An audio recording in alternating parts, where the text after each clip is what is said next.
आज टिहरी और अल्मोड़ा दौरे पर रहेंगे मुख्यमंत्री धामी। एसएसजे यूनिवर्सिटी के प्रशासनिक भवन का करेंगे उद्घाटन। सीएम धामी के दौरे की तैयारियां पूरी।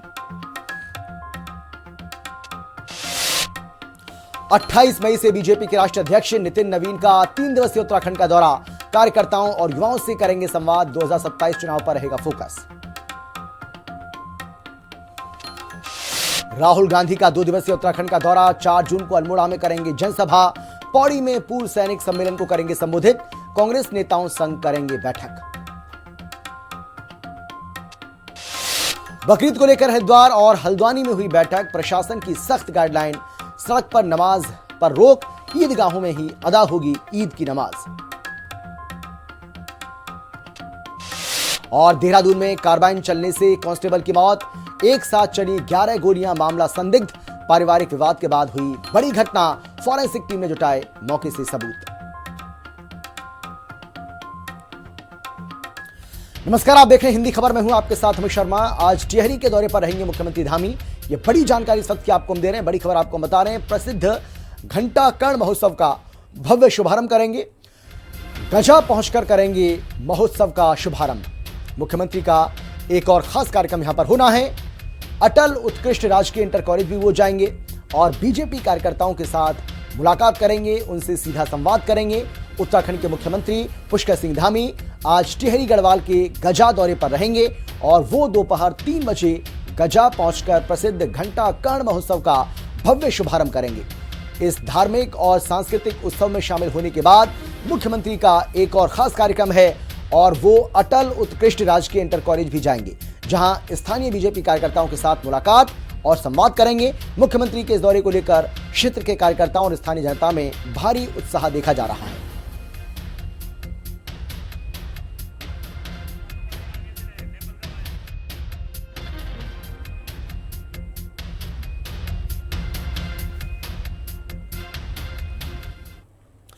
अल्मोड़ा के दौरे पर भी रहेंगे मुख्यमंत्री धामी। तो अल्मोड़ा के दौरे पर भी आज मुख्यमंत्री धामी जाने वाले हैं। ये बड़ी जानकारी आपको हम दे रहे हैं। एसएसजे विश्वविद्यालय के प्रशासनिक भवन का उद्घाटन करेंगे। इसके साथ ही सीएम धामी प्रशासनिक भवन का उद्घाटन करने के साथ ही जनता को संबोधित करेंगे। एसडीजी अचीवर्स अवार्ड 2024-25 कार्यक्रम में प्रतिभाग करेंगे। उत्कृष्ट कार्य करने वाले लोगों को सम्मानित करेंगे।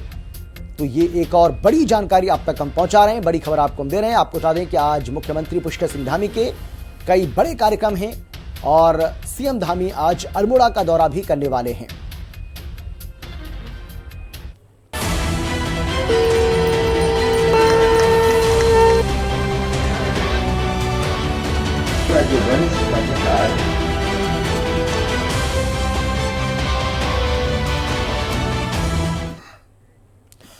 मुख्यमंत्री पुष्कर सिंह धामी हल्द्वानी में 6,75,88,000 रुपए की लागत से बनने वाले अत्याधुनिक कुमाऊं मीडिया सेंटर का शिलान्यास किया। यह centre digital studio, high speed internet, press conference hall, library और गेस्ट रूम जैसी आधुनिक सुविधाओं से लैस होगा। हल्द्वानी में सीएम धामी सोशल मीडिया मंथन कार्यक्रम में भी शामिल हुए और सोशल मीडिया के धुरंधरों से संवाद किया। एक रिपोर्ट आपको हम दिखाते हैं, देखिए।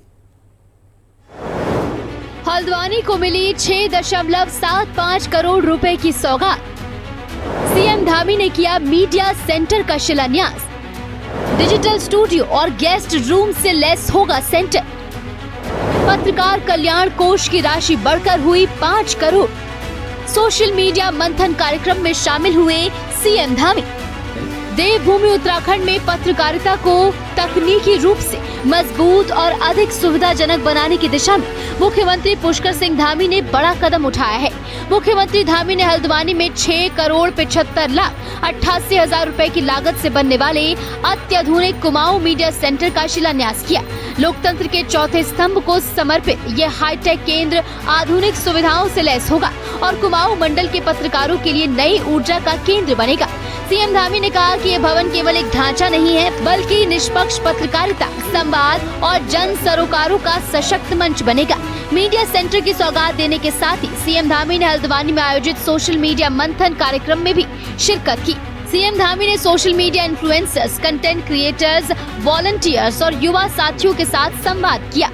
कुमाऊं में मुख्यमंत्री पुष्कर सिंह धामी ने मीडिया सशक्तिकरण को लेकर एक ऐतिहासिक पहल की है। दरअसल मुख्यमंत्री ने हल्द्वानी में 6 करोड़ 75 लाख से बनने जा रहे अत्याधुनिक मीडिया सेंटर का शिलान्यास किया है, जिसका फायदा कुमाऊं के तमाम पत्रकारों को होगा। गौरतलब है कि अब तक कुमाऊं क्षेत्र के पत्रकारों को कई प्रशासनिक और विभागीय कार्यों के लिए देहरादून जाना पड़ता था, जिससे समय और संसाधनों की बर्बादी होती थी। लेकिन नए मीडिया सेंटर के निर्माण के बाद अब हल्द्वानी से सभी काम किए जा सकेंगे। मीडिया सेंटर के बनने से न सिर्फ मीडिया कर्मियों को राहत मिलेगी, बल्कि सूचना तंत्र भी अधिक प्रभावी और आधुनिक बनेगा।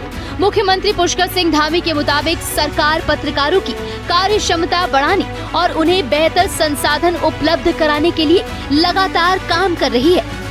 सोशल मीडिया कार्यक्रम में बोलते हुए सीएम धामी ने बताया कि आज के समय में सोशल मीडिया देवभूमि उत्तराखंड की संस्कृति, परंपराओं, वेशभूषा, लोक कला और व्यंजनों को वैश्विक स्तर पर प्रचारित करने में महत्वपूर्ण भूमिका निभा रहा है।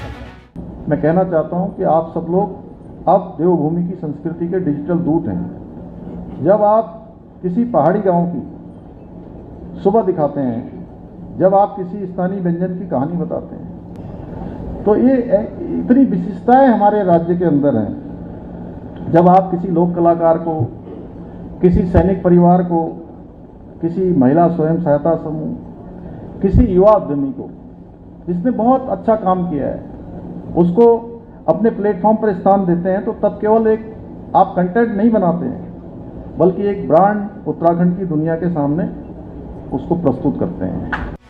मुख्यमंत्री धामी ने जानकारी दी कि पत्रकार कल्याण कोष की राशि बढ़ाकर 5 करोड़ रुपए कर दी गई है, जिसके साथ ही पत्रकारों और उनके परिवारों को 5 लाख रुपए तक की कैशलेस स्वास्थ्य बीमा सुविधा भी दी जा रही है। 60 वर्ष से अधिक आयु के वरिष्ठ पत्रकारों को सम्मान स्वरूप प्रतिमाह 8,000 रुपए की पेंशन प्रदान की जा रही है।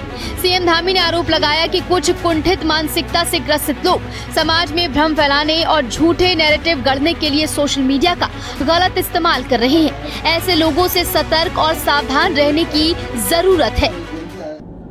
आज एक और जहां सोशल मीडिया समाज को जोड़ने का काम कर रहा है, उनको जागरूक बनाने का काम कर रहा है, सकारात्मक परिवर्तन लाने का माध्यम बना है, वहीं दूसरी ओर लोग इसे भय, भ्रम, विभाजन ऐसे हथियार के रूप में भी इस्तेमाल कर रहे हैं। कुछ चीज़ अच्छी आती है तो उसके साथ साथ कुछ चीज़ ऐसी भी आती है।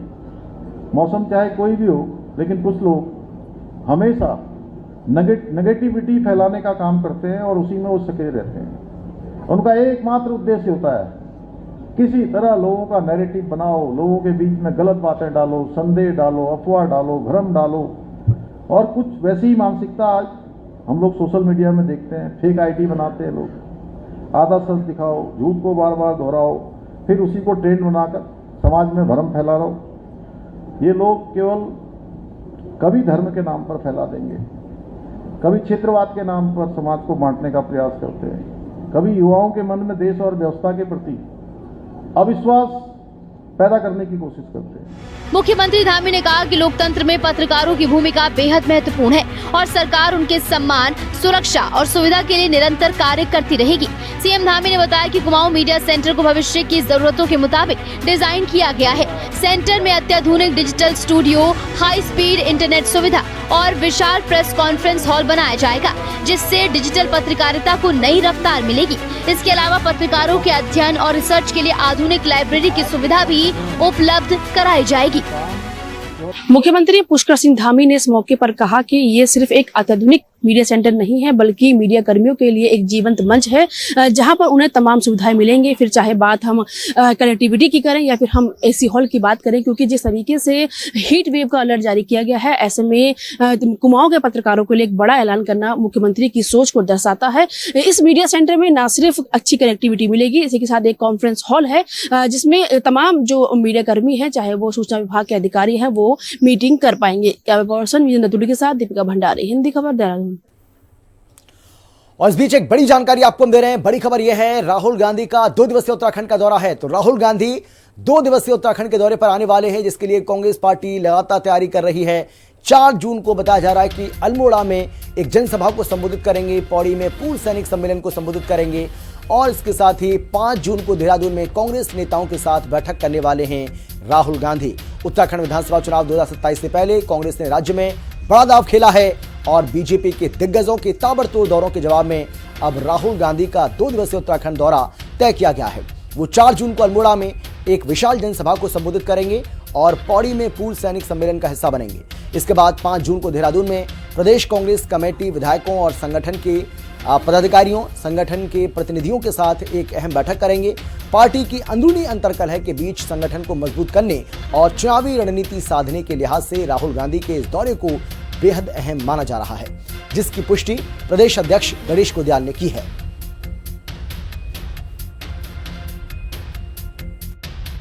हर्ष के साथ ये सूचित करना है कि हमारे नेता और लोकसभा में नेता प्रतिपक्ष श्री राहुल गांधी जी 4 और 5 तारीख जून को उत्तराखंड की 2 दिवसीय यात्रा पर पधार रहे हैं। समग्र कार्यक्रम के तहत वो अल्मोड़ा में एक विशाल रैली को संबोधित करेंगे।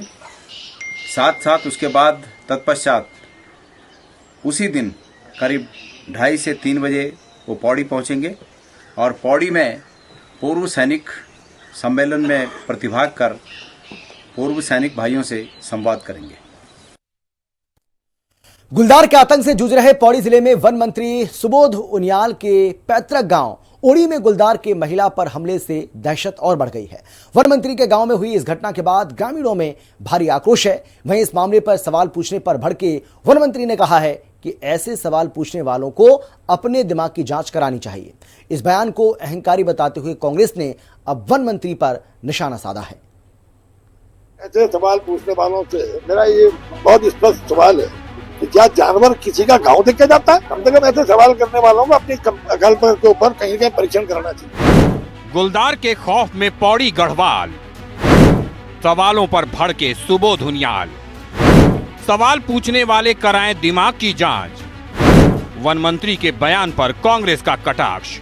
गुलदार के आतंक से जूझ रहे पौड़ी जिले में वन मंत्री सुबोध उनियाल के पैतृक गांव ओणी में गुलदार के हमले से दहशत फैल गई। ओणी गांव में गुलदार ने एक महिला पर हमला कर उसे घसीटने की कोशिश की। महिला के पति के शोर मचाने पर गुलदार महिला को छोड़कर जंगल की ओर भाग गया। घायल महिला को गंभीर हालत में अस्पताल में भर्ती कराया गया है। पौड़ी में बीते 1 महीने के दौरान गुलदार के हमले की ये 5वीं घटना बताई जा रही है। इससे पहले कमंद गांव में गुलदार ने एक ग्रामीण को अपना निवाला बना लिया था।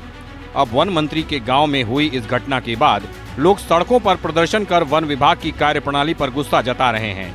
वहीं इस मामले पर सवाल पूछने पर भड़के वन मंत्री ने कहा है कि जानवर क्या किसी का गांव देखकर आता है?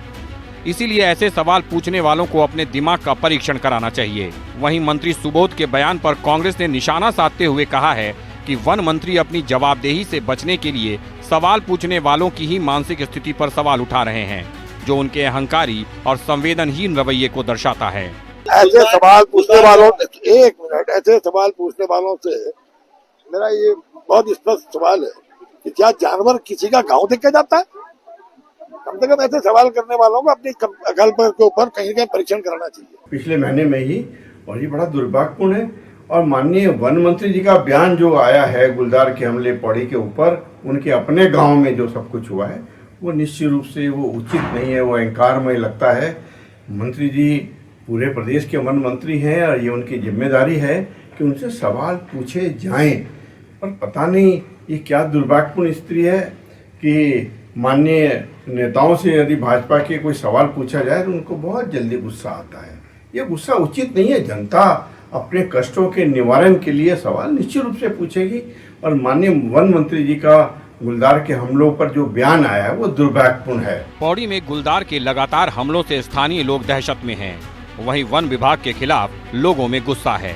ऐसे में वन मंत्री के सवाल पूछने वालों की मानसिक स्थिति की जांच कराने के बयान ने जनता का आक्रोश और बढ़ा दिया है। अब देखना होगा कि वन मंत्री जवाबदेही से बचने की बजाय गुलदार के आतंक से लोगों को निजात दिलाने के लिए धरातल पर मोर्चा संभालते हैं या दहशत में जी रही जनता के गुस्से के और भड़कने का इंतजार किया जाता है। देहरादून से संवाददाता दीपिका भंडारी के साथ ब्यूरो रिपोर्ट, हिंदी खबर। देहरादून के जिलाधिकारी डॉक्टर आशीष चौहान ने कलेक्ट्रेट परिसर, रिकॉर्ड रूम और आपदा परिचालन केंद्र का औचक निरीक्षण किया। इस दौरान उन्होंने अधिकारियों को जन समस्याओं के समयबद्ध निस्तारण और अभिलेखों के सुव्यवस्थित रखरखाव के निर्देश दिए। डीएम ने रिकॉर्ड्स के डिजिटलीकरण और लंबित मामलों की नियमित समीक्षा पर विशेष जोर दिया। साथ ही आगामी मानसून को देखते हुए उन्होंने संवेदनशील क्षेत्रों में आपदा प्रबंधन की तैयारी को पूरी तरह से मजबूत और राहत व्यवस्था दुरुस्त करने की सख्त हिदायत दी।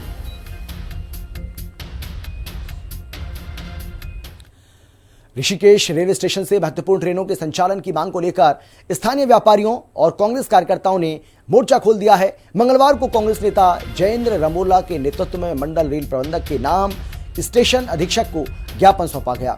प्रदर्शनकारियों का कहना है कि योग नगरी स्टेशन दूर होने से मुख्य बाजार का व्यापार ठप हो रहा है और 100 साल पुराने ऐतिहासिक ऋषिकेश स्टेशन से सिर्फ पैसेंजर ट्रेनें चल रही हैं। व्यापारियों ने रेलवे से जन भावनाओं का सम्मान करते हुए जल्द सकारात्मक निर्णय लेने की मांग की।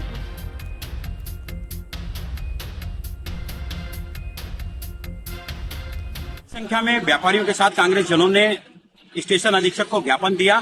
कहा गया कि पुराना रेलवे स्टेशन जो 100 वर्षों से पुराना है इस रेलवे स्टेशन को बचाया जाए और यहाँ पर जो ट्रेनें बंद कर दी गई है, केवल 2 ट्रेनें यहाँ पर आती है, उन ट्रेनों के अलावा अतिरिक्त और भी ट्रेनें दी जाए ताकि यहाँ के व्यापारियों को, यहाँ के व्यापार को, यहाँ के ई रिक्शा और तमाम रिक्शा चालकों को, टेम्पो वालों को, सबको प्रॉफिट हो।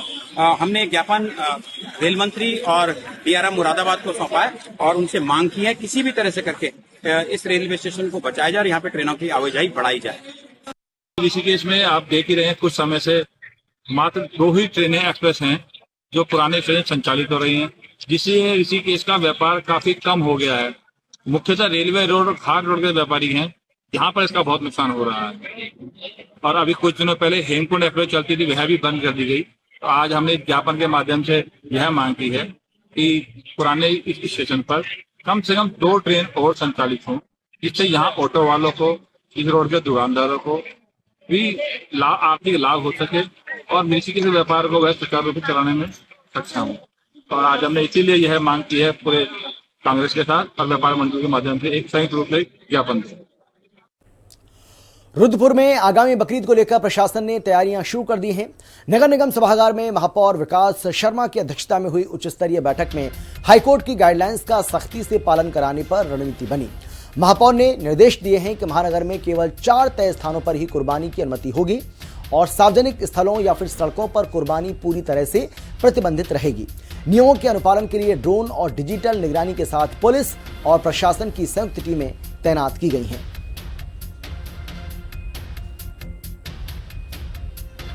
देखिए, जैसा कि आप लोगों की जानकारी में है, 23 तारीख को हमने एक आदेश बनाया था जो माननीय उच्च न्यायालय हाई कोर्ट का ऑर्डर है कि जो कुर्बानी है वो कुर्बानी स्थल पर ही होगी और कहीं पे भी सड़कों पर खून नहीं बहेगा। तो हमारा उद्देश्य है कि जो माननीय उच्च न्यायालय का आदेश है, यानी हिंसा की प्रवृत्ति नहीं बढ़नी चाहिए, उसी को लेकर आज हमने बैठक रखी थी। और इस बैठक में आज अपर जिलाधिकारी श्री पंकज उपाध्याय जी, यहाँ के उप जिलाधिकारी श्री मनीष बिष्ट जी, हमारी नगर आयुक्त श्रीमती शिप्रा जोशी जी और अन्य बिजली विभाग, पुलिस विभाग, अन्य विभागों के लोग आज सारे उपस्थित हुए थे। बैठक में हमने तय किया है कि जो हमारा आदेश है नगर निगम का, उसे पालन करना सुनिश्चित किया जाए।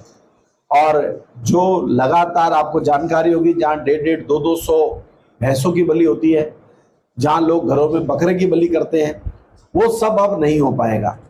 एक व्यवस्था बनाई गई है नगर निगम के द्वारा, माननीय उच्च न्यायालय द्वारा जो आदेश दिए गए थे उसका हवाला देते हुए उसी संबंध में मल्टी डिपार्टमेंटल कोऑर्डिनेशन कमेटी की बैठक बुलाई गई थी, जिसमें बताया गया कि माननीय उच्च न्यायालय का आदेश क्या है, नगर आयुक्त ने क्या आदेश किए गए हैं, उसका पालन कैसे किया जाना है। उसी को लेकर के तय किया गया कि जितने भी कुर्बानी स्थल हैं उनमें एक एक कुर्बानी की व्यवस्था सुनिश्चित कराई जानी है, वो भी उसको चारों तरफ से घेरबाड़ करके कराई जानी है, उसमें भी ताकि कोई भी अवशेष, यहाँ तक कि ब्लड भी उसका खुले में न बहने पाए, इसको सुनिश्चित किया जाना है। पूरी एक कमेटी की निगरानी में सारी चीजें होनी है, डिजिटल निगरानी भी होनी है, ड्रोन से उसकी निगरानी भी जानी है, समझे तो व्यवस्था होनी है। और जो समाज के लोग हैं उनके साथ विश्वास बहाली की जानी है, उनको अवेयर किया जाना है कि किस प्रकार से माननीय उच्च न्यायालय के आदेश और नगर निगम के आदेश जो दिए गए हैं उसका पालन करते हुए ये त्योहार संपन्न किया जाना है। हल्द्वानी में ईद उल अजहा को लेकर बाजारों में रौनक बढ़ गई है और बकरियां मंडियां खरीदारों से गुलजार हैं। लाइन नंबर 8 की मंडी में 5,000 से लेकर 2 लाख रुपए तक की बकरी उपलब्ध हैं, जहां बड़े नस्ल और 85,000 की जयपुरी जोड़ी मुख्य आकर्षण है। इन बकरों को ड्राई फ्रूट्स, दूध और मक्खन खिलाकर तैयार किया गया है। हालांकि इस बार लागत बढ़ने और आसमान छूती कीमतों के कारण बाजार पर महंगाई का असर साफ तौर पर दिखाई दे रहा है, जिससे खरीदारों और विक्रेताओं दोनों का बजट बिगड़ गया है।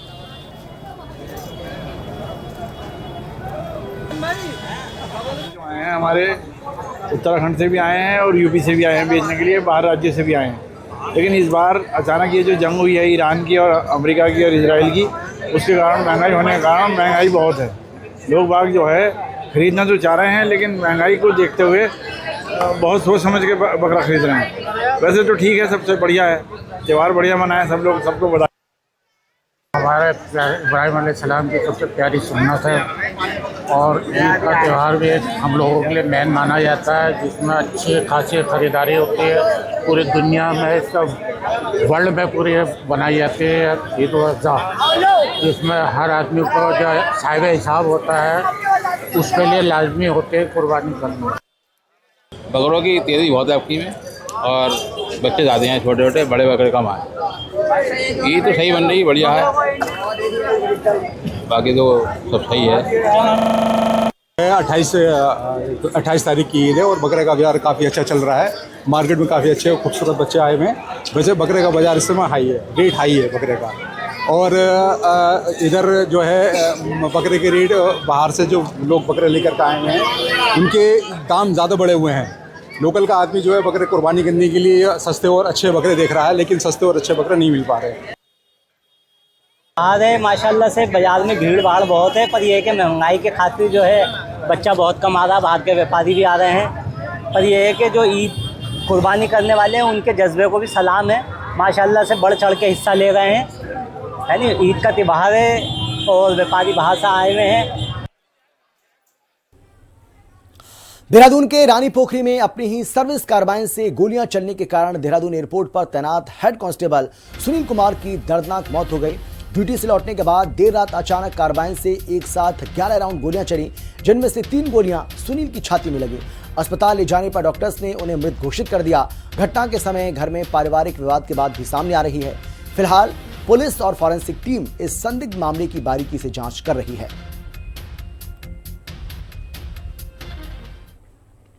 देहरादून के रानी पोखरी में एक दिल दहला देने वाला हादसा सामने आया। Jolly grant airport guest house की सुरक्षा में तैनात हेड कांस्टेबल सुनील कुमार की अपनी ही सरकारी कार्बाइन राइफल से गोलियां चलने के कारण मौत हो गई। बताया जा रहा है कि पत्नी की बीमारी की खबर सुनकर वो घर पहुंचे थे। आंगन में जूते उतारते समय अचानक गिरने से कार्बाइन से कई राउंड फायर हो गए और 3 गोलियां उनकी छाती में लग गईं। अस्पताल में डॉक्टर्स ने उन्हें मृत घोषित कर दिया। पुलिस और एफएसएल की टीम मामले की गहनता से जांच कर रही है।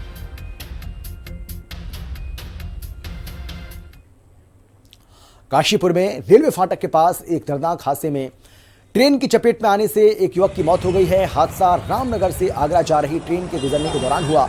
बताया जा रहा है कि युवक अचानक रेलवे लाइन पार कर रहा था, तभी ट्रेन से टकरा गया। टक्कर इतनी जोरदार थी कि उसकी मौके पर ही मौत हो गई। सूचना मिलते ही पुलिस मौके पर पहुंची और शव को कब्जे में लेकर अस्पताल भिजवा दिया। मृतक की पहचान अब तक नहीं हो सकी है।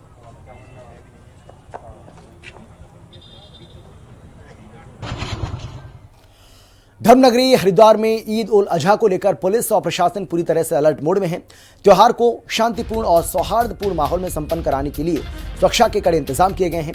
एसएसपी नवनीत सिंह भुल्लर ने साफ चेतावनी दी है कि किसी भी तरह की अराजकता, अफवाह फैलाने वाले और कानून व्यवस्था को बिगाड़ने की कोशिश स्वीकार नहीं की जाएगी।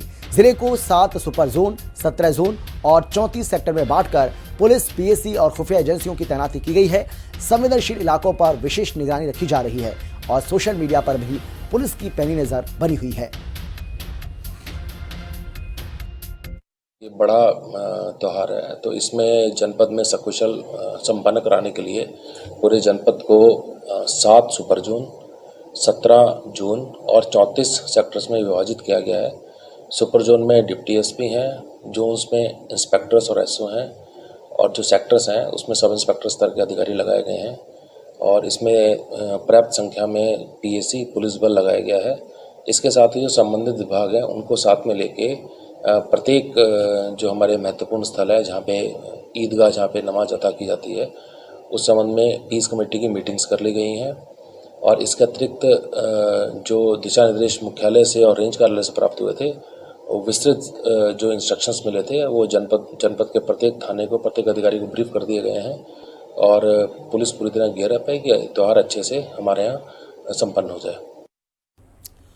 और फिलहाल इतना ही, एक छोटे से ब्रेक के बाद फौरन लौट रहे हैं। आप देखते रहिए हिंदी खबर, क्योंकि हिंदी खबर पर खबरों का सिलसिला लगातार जारी। जल्द लौट रहे हैं।